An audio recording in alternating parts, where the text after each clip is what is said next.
এখন যেটা আমরা শিখব পজিশন অফ গ্যাপ।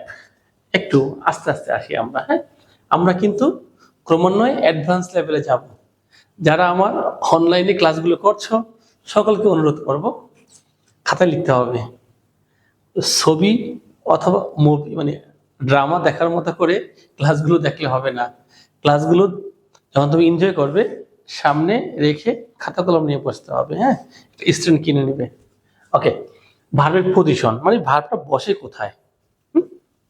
আমি যদি একটু তোমাদেরকে বলি, আমাদের একটা সেন্টেন্সের শুরুতে বসে সাবজেক্ট, তারপরে বসে ভার্ব, তারপরে অবজেক্ট, মডিফায়ার, আবারও মডিফায়ার যত খুশি তত, এটা কোনো সমস্যা নাই।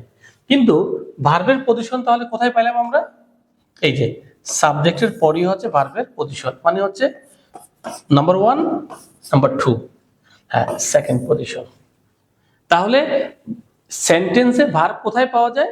সাবজেক্টের ঠিক পরেই পাওয়া যায়। ভার্বের পরে কাকে পাওয়া যায়?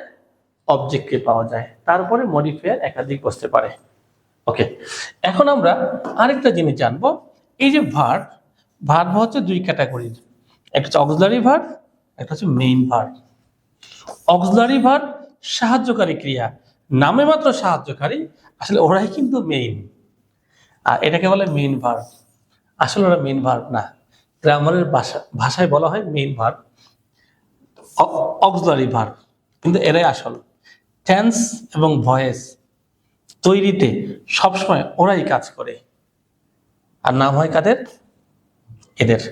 তাহলে ভার্ব হচ্ছে দুইটা ক্যাটাগরি, একটা হচ্ছে অক্সিলারি ভার্ব আর একটা হচ্ছে মেইন ভার্ব।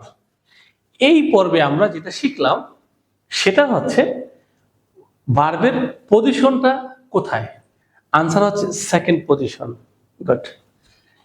এই ভার্বের পজিশনটা হচ্ছে আমরা দুই ভাগে ভাগ করব, অক্সিলারি ভার্ব, মেইন ভার্ব। আগে বসে অক্সিলারি ভার্ব, পরে বসে মেইন ভার্ব। Thank you.